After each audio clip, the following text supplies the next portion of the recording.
va mieux vous l'expliquer que moi, mais il aborde le sujet de l'accès direct à la kinésithérapie. Et ensuite, pardon? Tout à fait. Projet, justement, exemple parfait. Un projet soutenu par l'URPS. Étant donné qu'on a dans nos missions d'accompagner l'organisation de l'exercice professionnel, Anthony Demont est venu nous voir en nous disant, écoutez, je suis en train de faire une thèse, je pense que c'est un sujet important sur lequel il faut travailler, il faut produire des recherches.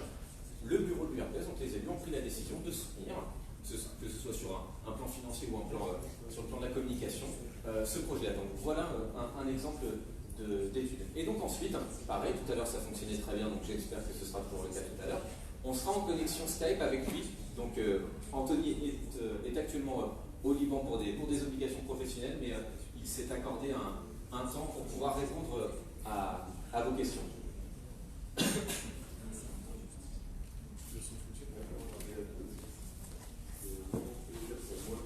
Présenter ce soir les différents travaux que j'ai pu mener et que je vais mener dans le cadre de ma thèse de doctorat avec la faculté de médecine de l'Université Paris-Diderot en collaboration avec l'Université de Montréal. Donc, je tiens à remercier particulièrement l'URPS Île-de-France, évidemment avec Guillaume Moral et Yvan Tourjanski ainsi que l'ensemble du bureau de l'URPS de m'avoir proposé de participer à cette soirée. Et donc, malheureusement, je ne peux pas être présent avec vous ce soir, mais j'aurai l'opportunité de répondre à vos questions, si vous en avez, à la suite de cette courte vidéo de présentation des travaux. Donc, ma thèse porte sur l'évaluation de parcours de soins innovants, évidemment centré sur l'intégration dans ces parcours de soins de l'accès direct à la kinésithérapie pour des patients qui présentent des affections musculo-squelettiques. Ce travail de thèse est fait avec l'INSERM, le laboratoire auquel je suis rattaché, et en partenariat avec la faculté de médecine de l'Université Paris-Diderot et en co-direction avec l'Université de Montréal. Ce projet est soutenu par le l'URPS Kiné Île-de-France. Donc, ce qui est important à bien comprendre, c'est que, évidemment, ce parcours de soins qui intègre l'accès direct à la kinésithérapie a été mis en place dans différents pays à travers le monde, et ce depuis plusieurs années. Ce qui est important, c'est évidemment de regarder le parcours de soins que nous avons actuellement en France et de voir quels sont les enjeux qui indiqueraient de... Je me permets juste d'avancer un petit peu pour voir si c'est normal ou si c'est un bug de la vidéo. Bon, tout est normal. Réformer ou voire même de changer de parcours de soins pour les patients qui présentent des affections musculo-squelettiques. Aujourd'hui, quand un patient présente une symptomatologie musculo-squelettique, qu'il est amené à rencontrer son médecin traitant, théoriquement, le médecin traitant est censé poser un diagnostic médical initial. Ce diagnostic médical a pour but, évidemment, de vérifier, en partie, évidemment, s'il y a bien une indication à la kinésithérapie pour ensuite prescrire au patient les soins de kinésithérapie, ce qui va permettre au patient de se rendre auprès du kinésithérapeute pour que celui-ci réalise un bilan diagnostic kinésithérapie. Donc, le rôle de ce BDK a aussi pour but de s'assurer et de confirmer que le patient relève bien des compétences du kinésithérapeute. Et si le patient ne devait pas correspondre totalement à l'indication à la kinésithérapie qui a été faite par le médecin, ce bilan diagnostic kinésithérapie permet évidemment aussi de modifier l'ordonnance en faisant des éléments de recommandation auprès du médecin traitant. Évidemment, à la fin du traitement, un BDK final peut être proposé. Donc on comprend bien au travers de ce parcours de soins que tout est centré autour du médecin traitant et que l'exercice du kinésithérapeute est conditionné par la prescription médicale qui est en fait l'outil qui permet de déroger à l'exercice illégal de la médecine pour que le kinésithérapeute puisse réaliser des actes thérapeutiques sur le patient. Si on re-regarde ce parcours de soins, cette fois, on regarde des différentes données de la littérature. Donc, pour un même patient qui viendrait consulter son médecin généraliste avec une douleur ou une symptomatologie musculo-squelettique, au final, les données épidémiologiques montrent que globalement, il a été suggéré que 90% des patients qui présentent dans la population une symptomatologie musculo-squelettique seraient liés à une affection bénigne. Bénigne sous-entendu que le traitement de première première intention, si on regarde les recommandations de pratique clinique, c'est la kinésithérapie. Et seulement 1% présenterait des conditions jugées comme sérieuses, c'est-à-dire une pathologie secondaire qui n'indiquerait pas ou que partiellement la rééducation avec d'autres traitements en parallèle qui devraient être des traitements médicaux, que ce soit la chirurgie, des traitements médicamenteux plus lourds, une infiltration, etc. Donc on voit déjà que la majorité des patients qui présentent une symptomatologie musculo-squelettique sont liés à des affections bénignes et donc relèveraient directement d'une rééducation comme traitement de première intention.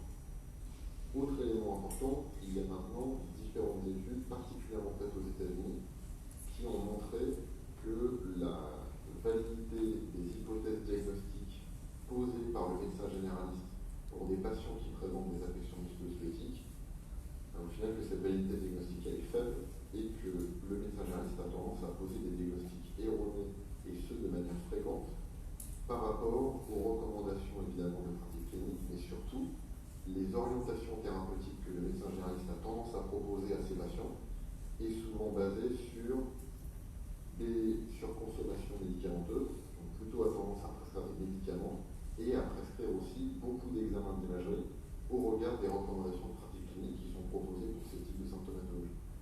Si on regarde les données épidémiologiques, dans 90% des cas, au final, l'imagerie est peu pertinente et le traitement médicamenteux est souvent que complémentaire, voire dans beaucoup de cas inutile comparativement en fait, à la rééducation et à des traitements actifs.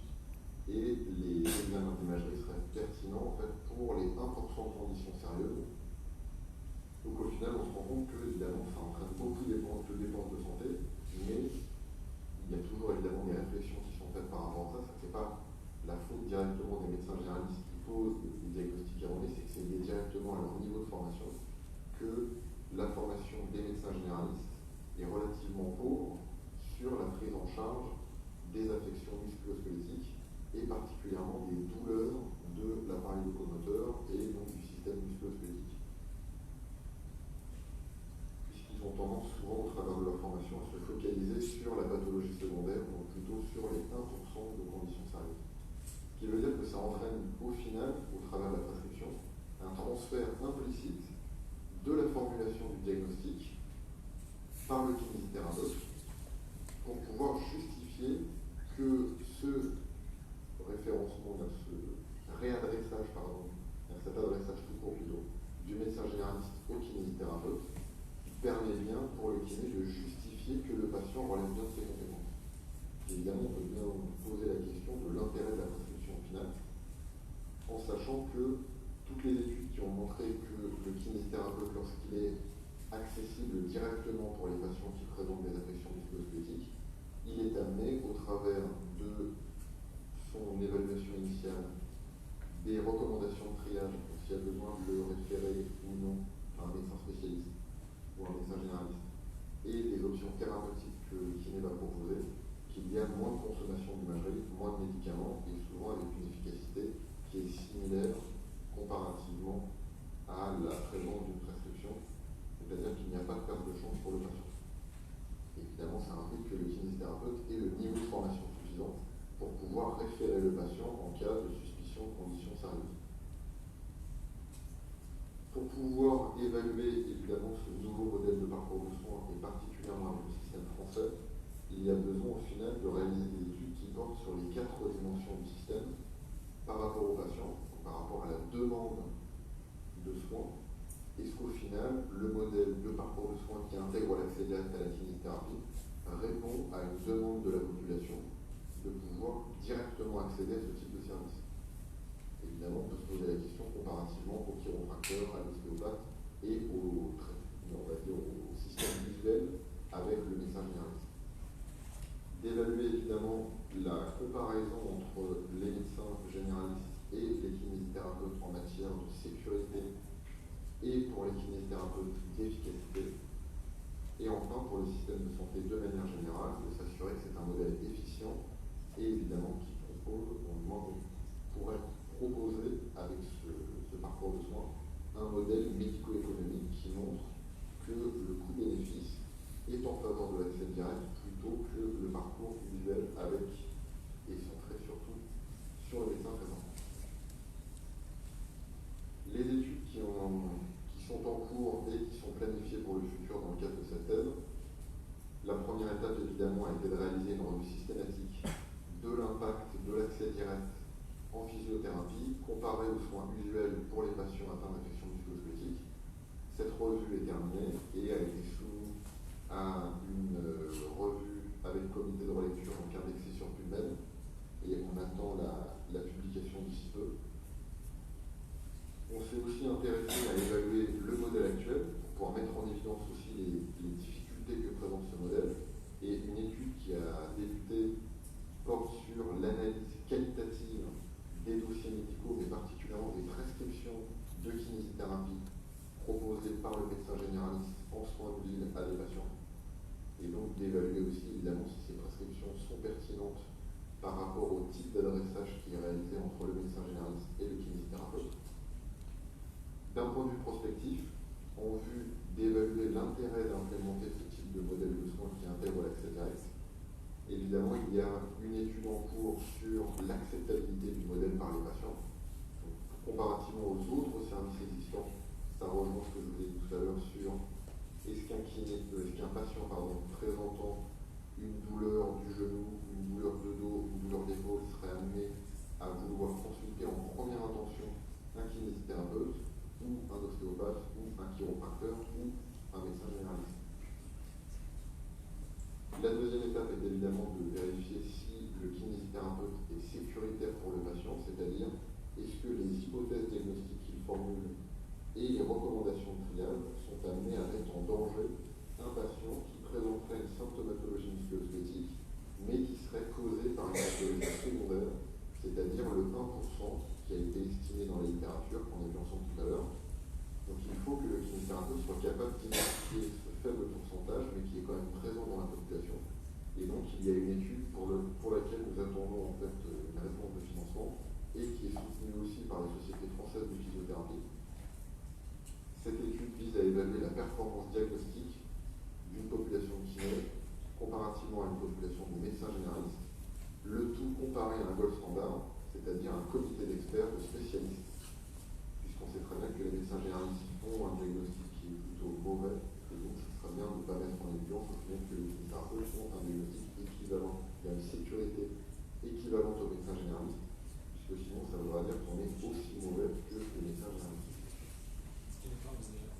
Cette première étude est dans un contexte de soins de ville, et on a aussi lancé, pareil en attente de financement, une autre étude, cette fois dans un contexte d'urgence hospitalière. Alors une petite erreur sur cette phrase, en fait ce ne sont pas les médecins généralistes comparés aux spécialistes, mais les kinésithérapeutes comparés aux spécialistes et comparés à un gold standard. Et là le gold standard est l'imagerie pour s'assurer que le kinésithérapeute en soins d'urgence est en capacité à l'hôpital d'évaluer si les patients qui présentent des symptomatologies musculo-squelettiques relèvent bien de ses compétences et présentent un triage adapté ou non. Enfin, les capacités des soins du kinésithérapeute sur le moyen terme, à la suite du triage réalisé par le kiné. C'est une étude qui pour le moment n'est pas prévue dans le doctorat, mais potentiellement qui pourra se faire à la fin du travail de thèse, ainsi que l'élaboration d'un modèle médico-économique de ce nouveau parcours en fonction évidemment des résultats qui auront été mis en avant sur les précédentes études. Je vous présente succinctement les résultats de la revue systématique qui a été soumise.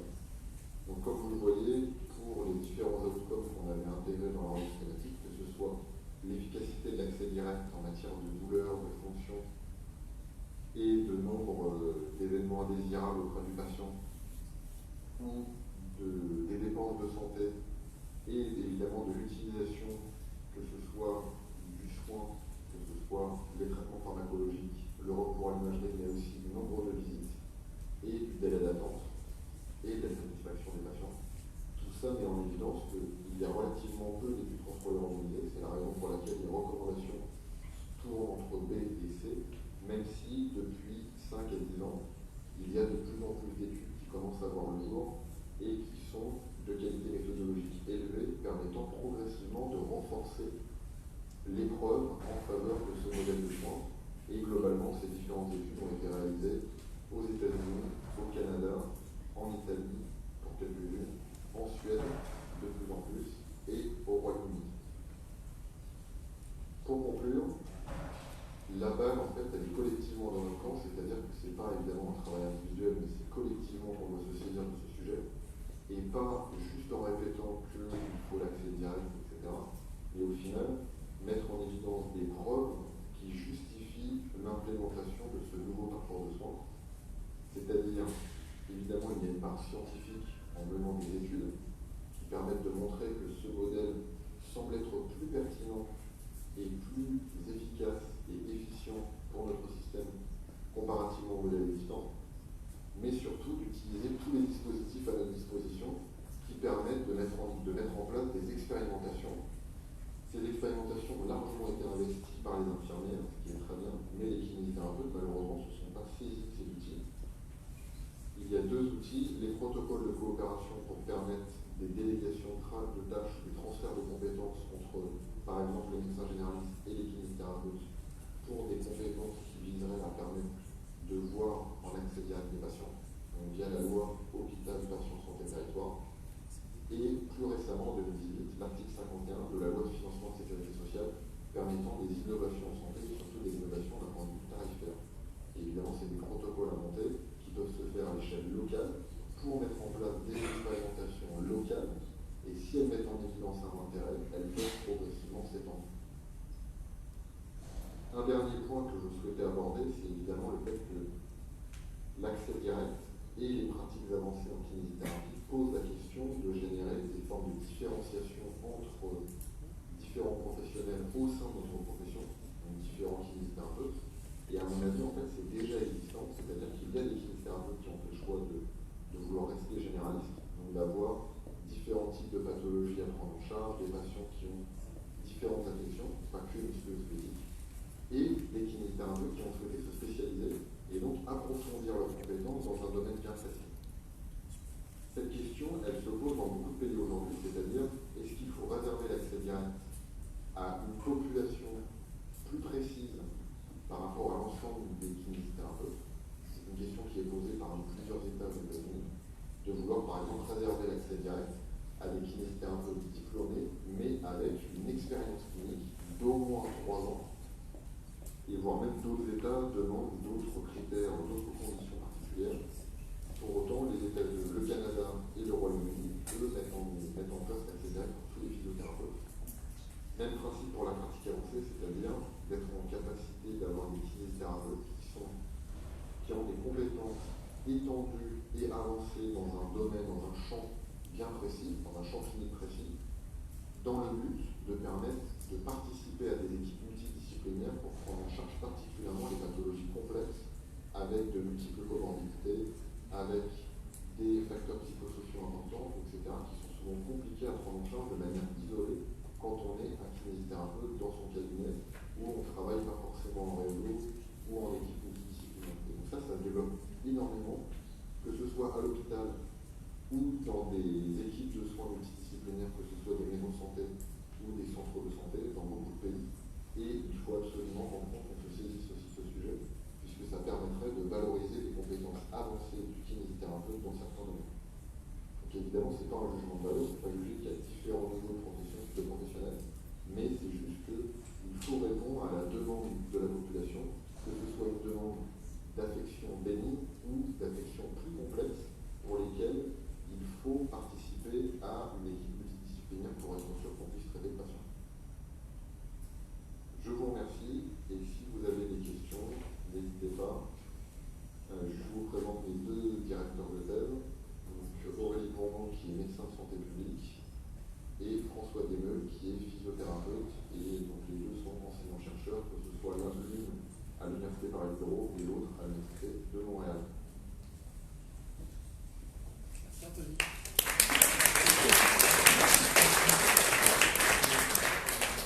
Je vous propose de garder vos applaudissements parce que vous allez pouvoir les faire directement, en espérant que ça fonctionne aussi bien que tout à l'heure. Faut montrer la scène.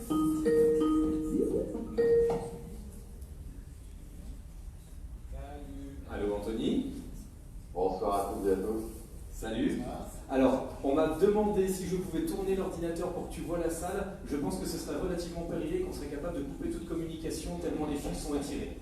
Donc, mais on va éviter de faire des conneries alors. Il y a beaucoup de monde devant toi, il y a plus d'une centaine de personnes, donc des étudiants venus de toute l'île de France. Je vais vous laisser applaudir une nouvelle fois Anthony.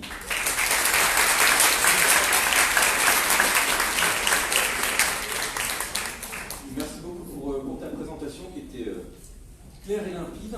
Ce que je te propose, à part si tu as quelque chose à rajouter, mais on peut directement passer aux questions dans la salle. J'imagine qu'il y en a.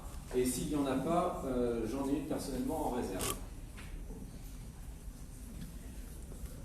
Posez des questions, il y en a pas. Une question à droite. On a une question là-bas. Merci. N'hésite pas à nous dire si au niveau du micro tu nous entends bien. Nous, de notre côté, au fond, vous entendez bien, c'est bon? Ouais. Bonjour Anthony, merci pour la présentation et tout le travail que vous faites. J'ai une question à propos des autres spécialités, pas que musculo-squelettiques. Qu'en est-il et est-ce qu'il y a des recherches qui ont été faites dessus ou pas du tout? Alors c'est vrai que j'ai parlé surtout du musculo-squelettique, mais il y a des études qui ont été faites dans le domaine du sport pour aussi la santé de la femme, c'est-à-dire plutôt, pas forcément pour de l'accès direct, mais plutôt pour de la pratique avancée. C'est-à-dire ce sont des kinésithérapeutes qui acquièrent des compétences beaucoup plus avancées que celles données en formation initiale. Et au final, ces kinésithérapeutes peuvent réaliser des actes médicaux qui sont délégués par des gynécologues, voire même par des neurologues dans la neurologie. Par exemple, en Australie, les kinésithérapeutes qui sont spécialisés et en pratique avancée dans la santé de la femme peuvent réaliser en fait des diagnostics de problèmes. Donc c'est plutôt en fait sur de la pratique avancée que vraiment de l'accès direct en tant que tel. L'accès direct, on va dire que ça c'est surtout limité au musculo-squelettique et maintenant ça commence un tout petit peu à s'ouvrir sur la prise en charge de la douleur et particulièrement de pathologies complexes où des kinésithérapeutes pourraient prendre en charge ce type de patient à la place de médecins de centres antidouleurs. Donc ça apparaît progressivement au Royaume-Uni. Mais les études sont encore très faibles dans les autres domaines, en fait, encore très peu.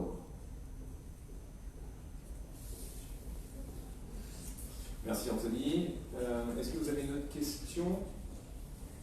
On a une question de notre... c'est une surprise, je ne te dis pas qui c'est. Il faut reconnaître Anthony. Salut Anthony. C'est Yvan, bien sûr. Juste une question par rapport à tes précédentes interventions sur l'échographie. Est-ce que l'échographie, tu as dit que sur les médecins utilisaient l'IRM, l'imagerie, c'était pas pertinent.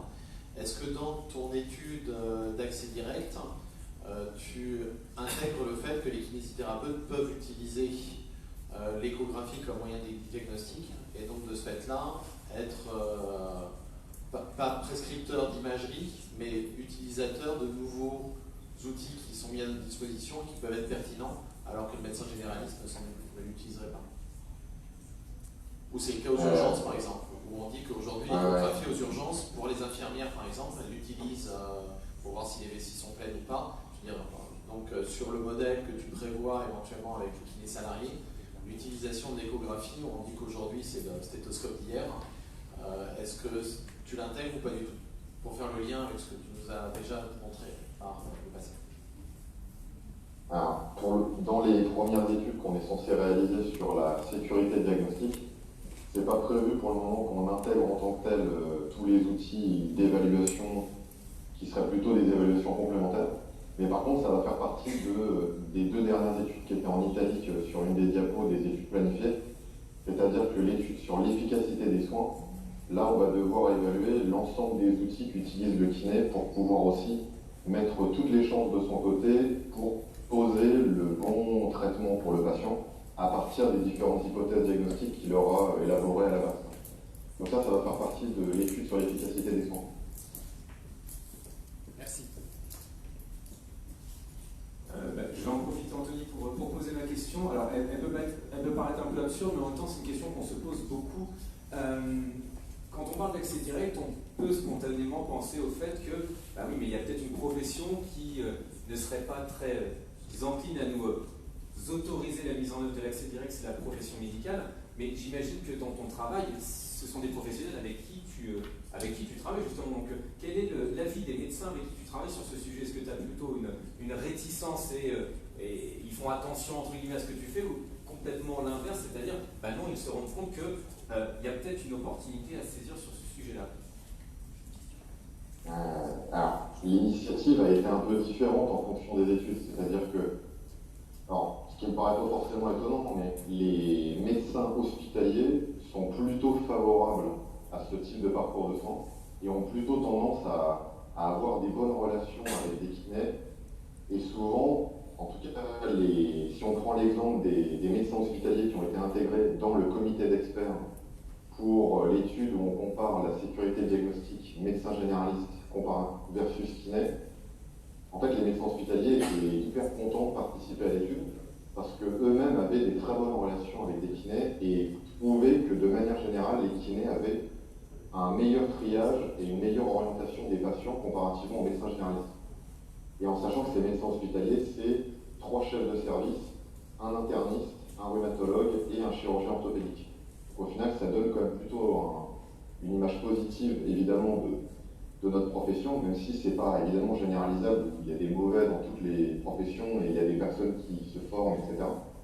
Mais les hospitaliers, c'était plutôt positif, même pour les urgentistes, qui étaient eux aussi un peu à l'initiative de se dire que, en fait, ils ne sont pas assez formés sur la prise en charge des troubles musculo-squelettiques, et donc ils trouvaient ça très pertinent d'avoir un kiné pour les aider au triage de ces patients. Moi, à mon avis, le problème il est plus sur les soins en ville, avec les médecins généralistes, où eux ont tendance, du fait d'un exercice isolé comme les kinés, où au final on se connaît assez mal en fait. C'est-à-dire qu'on connaît assez mal réellement ce que fait une autre profession qui va travailler à 1 rue ou 2 rues de chez nous. Et les médecins généralistes, c'est un peu pareil pour nous, où eux sont très peu formés en fait à comprendre quelles sont les indications à la kinésithérapie, quels sont les vrais avantages des traitements non pharmacologiques par rapport aux traitements pharmacologiques.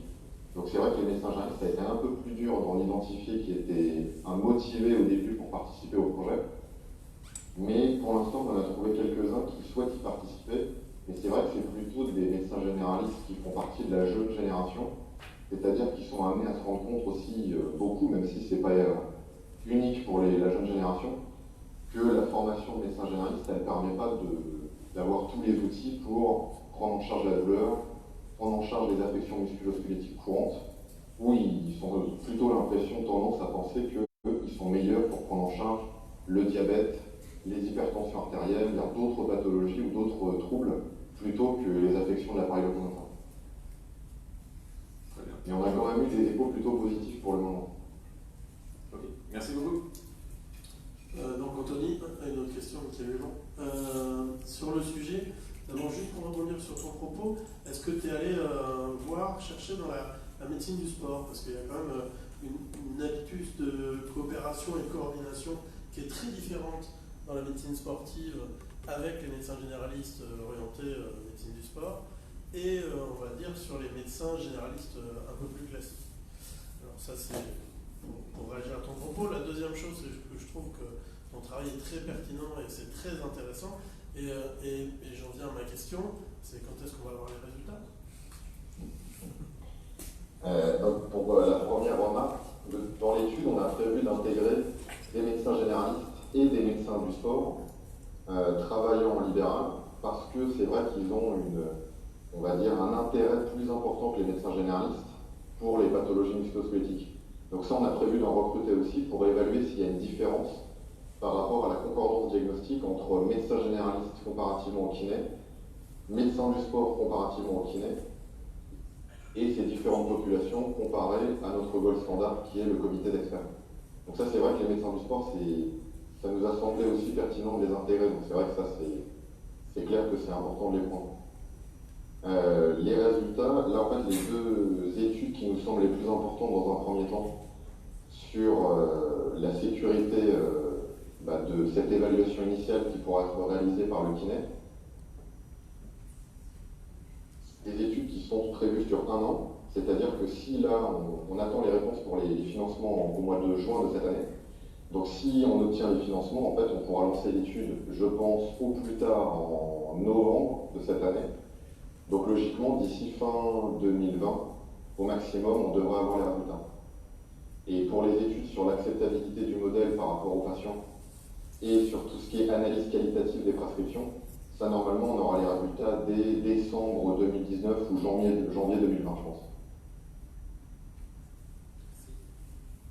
Donc du coup, vous m'entendez, c'est bon, Thibaut de l'IFM-CARADEF.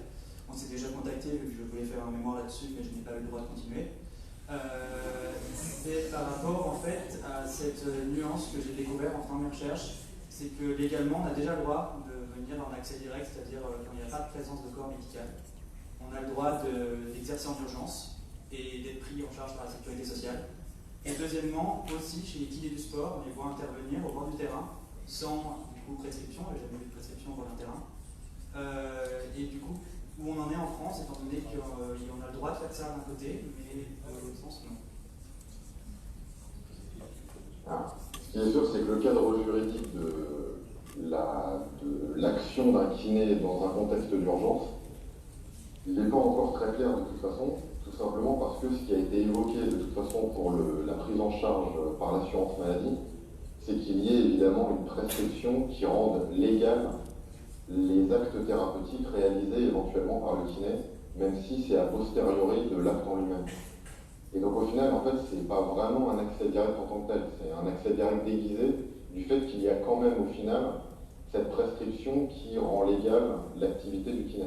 Alors que normalement, les définitions même de l'accès direct, c'est qu'il n'y a pas de renvoi, ou du moins de référencement d'un autre professionnel de santé vers le kiné.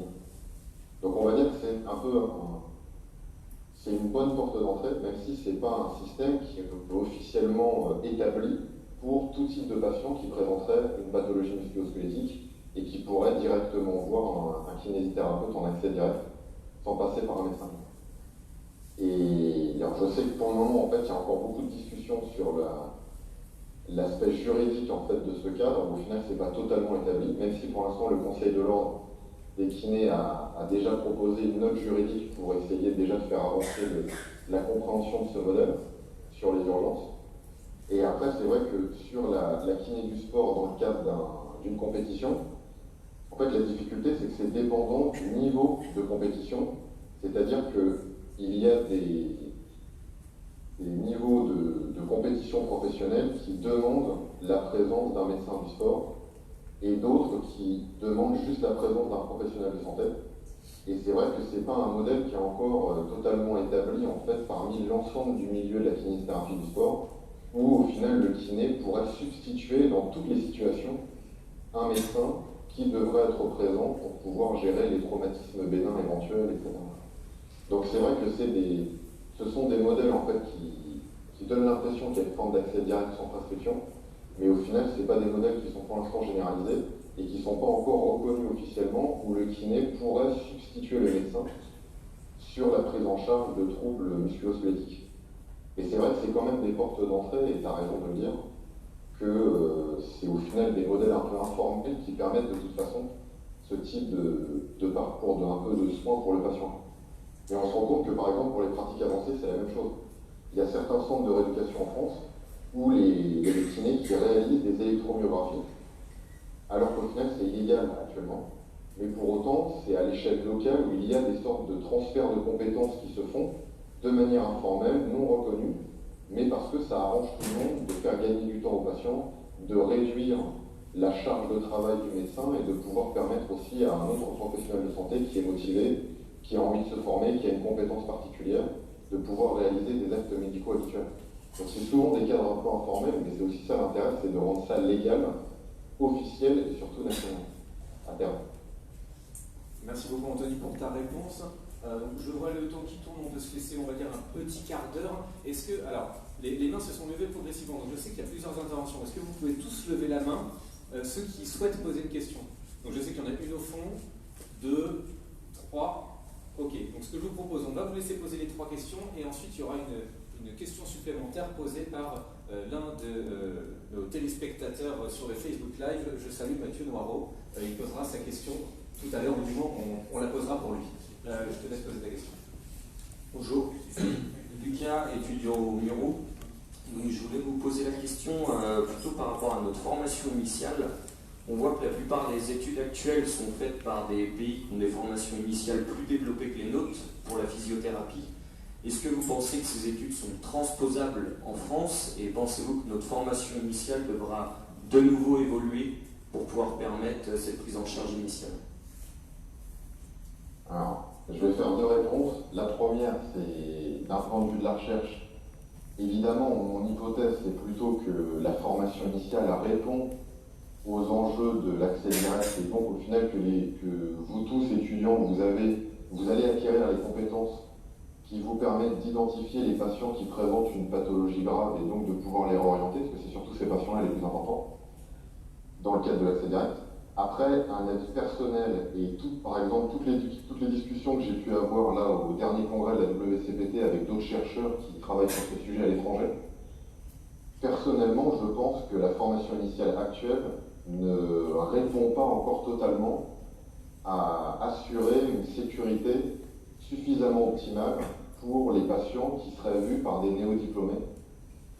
Et alors quand je dis je ne pense pas, évidemment, c'est à vérifier de toute façon. Mais par exemple, c'est un sujet en fait avec j'ai beaucoup discuté avec un chercheur américain qui travaille sur l'accès direct. Et en fait, lui, il est plutôt favorable à ce qu'il y ait en fait une demande d'un critère d'expérience. C'est-à-dire qu'il y a certains États aux États-Unis qui donnent l'accès direct aux physiothérapeutes après 3 ans d'expérience, parce qu'ils jugent que l'expérience, ça permet évidemment d'accumuler des situations de cas de patients que vous auriez vus évidemment pendant ces 3 ans, et que ça vous permet de mieux trier les patients. Mais pour autant, on voit qu'il y a d'autres modèles, que ce soit au Canada, au Royaume-Uni, en Australie, où l'accès direct au final est donné à tous les physiothérapeutes diplômés à la suite de la formation initiale. Donc en fait, il n'y a pas vraiment de modèle ultime, et pour le moment, en fait, il n'y a pas de consensus sur les compétences minimales que les physiothérapeutes ou les kinésithérapeutes doivent acquérir pour être sécuritaires dans un modèle d'accès direct. Donc c'est ça qui est un peu compliqué, c'est de se dire, est-ce qu'au final le modèle canadien c'est l'idéal, est-ce que le modèle américain c'est l'idéal, et est-ce qu'on doit se focaliser dessus en France? C'est un peu compliqué. Ce qui est sûr, c'est que probablement il y a une place qui est encore manquante en France. C'est pas forcément les cours théoriques, c'est plutôt la supervision clinique en stage, parce que tout simplement, comme on est confronté assez peu à des pathologies graves, avec de l'orientation à faire, du triage, etc., ça rend forcément le nombre de kinés formés à ça relativement faible en France.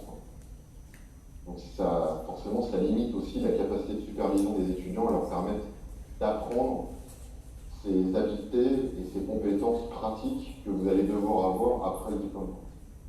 Donc j'ai pas vraiment répondu à ta question en tant que telle, mais moi j'aurais plutôt tendance à penser que probablement, en mettant en évidence à travers de toutes ces études peut-être certains résultats qui vont nous faire dire qu'il faudra améliorer certains éléments de la formation initiale si au final on voit qu'ils sont manquants. Et ça se trouve la formation initiale répond parfaitement. Ça c'est un peu en suspens. Donc il restait 2 questions par ici, il me semble. Oui. Bonsoir, merci beaucoup pour votre présentation. Marguerite de Liège.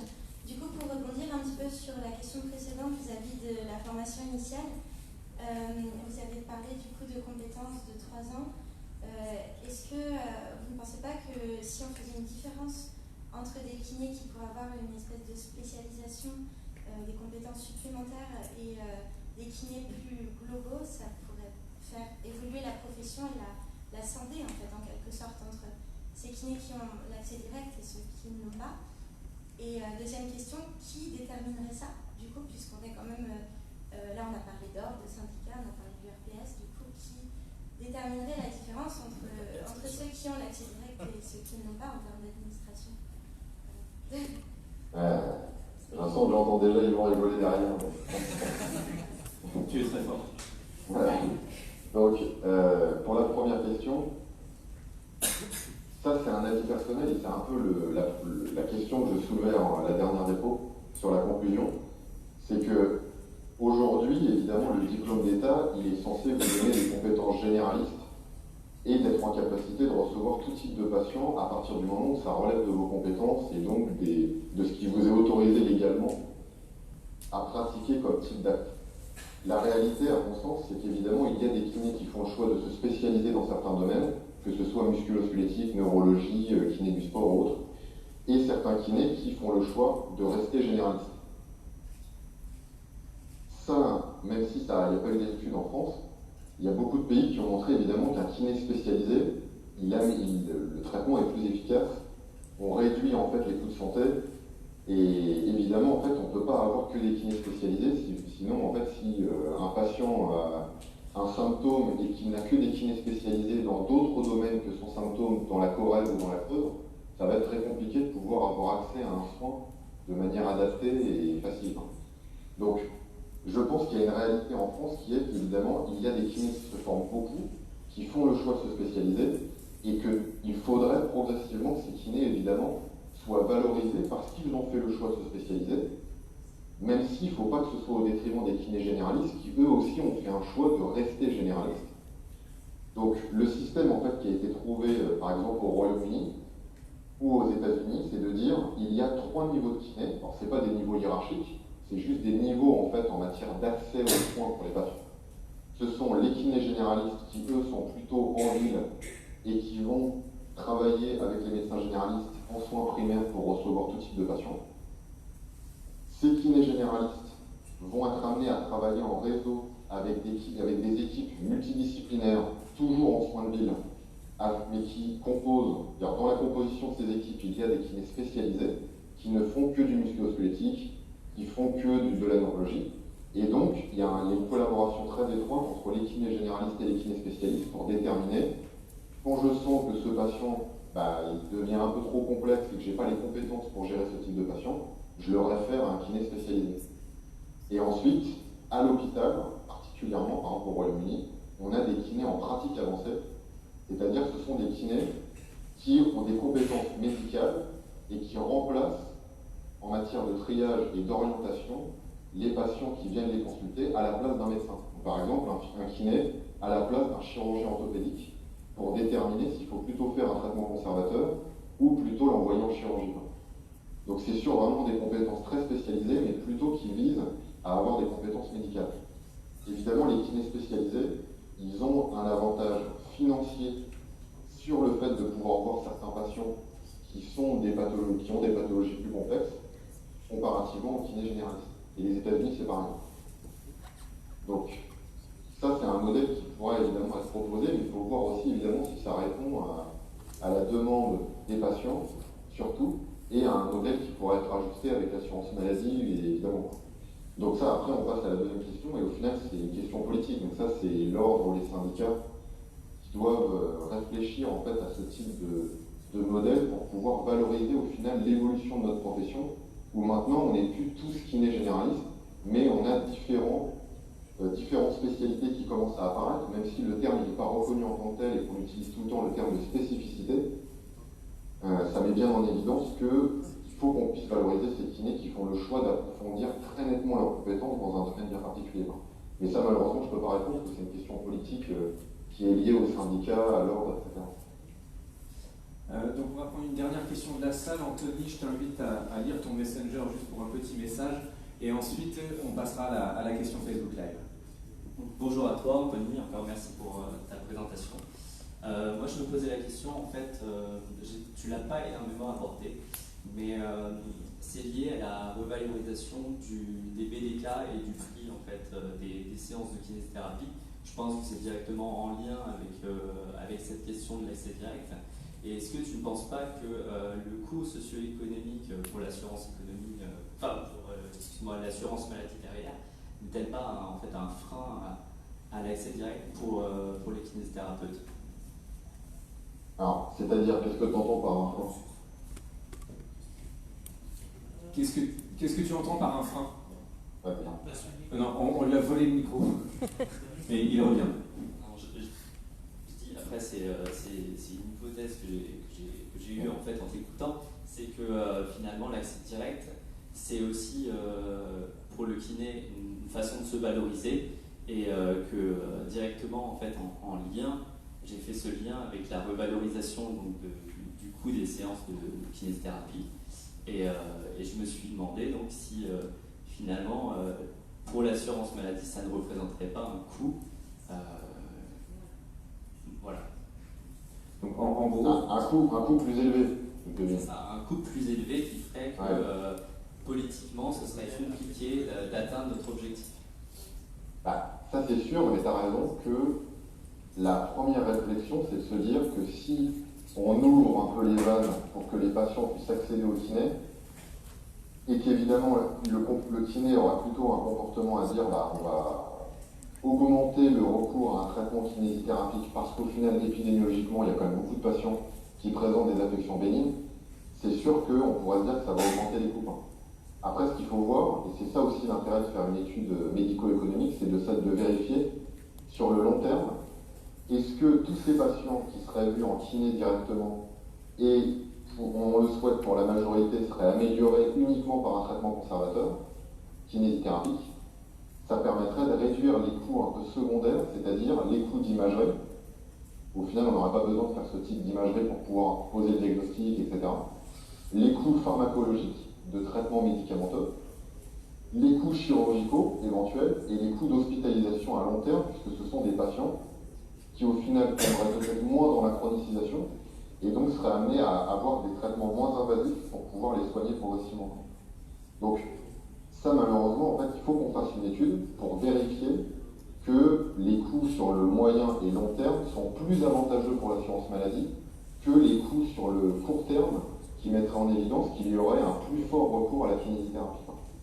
Et ça, c'est sûr que tu as raison de poser cette question parce qu'en fait, c'est uniquement une étude médico-économique, je vais y arriver, qui va répondre à cette question. Et par exemple, au Canada, ils commencent à mettre en place ce type d'études et qui montrent au final que sur le long terme, ça fait gagner de l'argent à l'assurance maladie. Pareil, en Écosse, ça a été fait aussi, où la NHS pour le Royaume-Uni a réduit ses coûts de santé sur le long terme grâce à l'intervention en accès direct du physiothérapeute. Et ça, il faut qu'on le fasse en France. Merci beaucoup Anthony. Et donc une dernière question posée par Mathieu sur le Facebook Live. Et d'ailleurs ça permet de réaborder un sujet rapidement évoqué par Mathilde tout à l'heure lors de sa présentation. On a de plus en plus de dispositifs, on va dire, de coordination qui nous permettent entre professionnels de santé de travailler plus ensemble. On a parlé de maisons de santé pluridisciplinaires, on a parlé donc d'un dispositif d'une organisation qui se développe de plus en plus et qui va continuer à se développer, à savoir les CPTS, les communautés professionnelles territoriales de santé. Donc la question c'est, est-ce que ces dispositifs ne peuvent pas être des leviers pour mettre en place l'accès direct? D'autant que tu parlais tout à l'heure d'expérimentation locale, que ce soit par la loi ou même de manière informelle, hein, c'est ce que tu disais. Est-ce que les CPTS ne peuvent pas être un laboratoire d'idées, un lieu de test? Alors c'est sûr que oui, tout simplement parce que ça répond aussi à un peu un point que j'évoquais tout à l'heure, que comme on se connaît mal en fait entre professions de santé, le fait de géographiquement ou associativement sur un territoire de collaborer ensemble, ça nous permet évidemment de mieux se connaître et au-delà de mieux se connaître, de pouvoir évaluer quelles sont les compétences où sont les compétences en fonction des différentes ressources disponibles entre le médecin généraliste, le kiné, le pharmacien, l'infirmière, etc.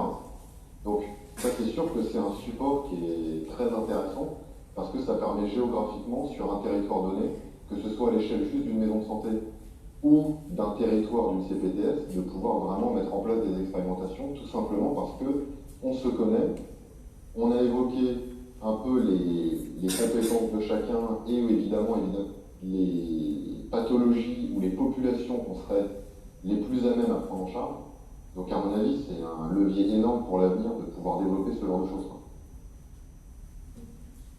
Anthony, merci beaucoup de toutes ces réponses. Tu fais un travail merci à vous. Formidable et on va t'applaudir avant de pouvoir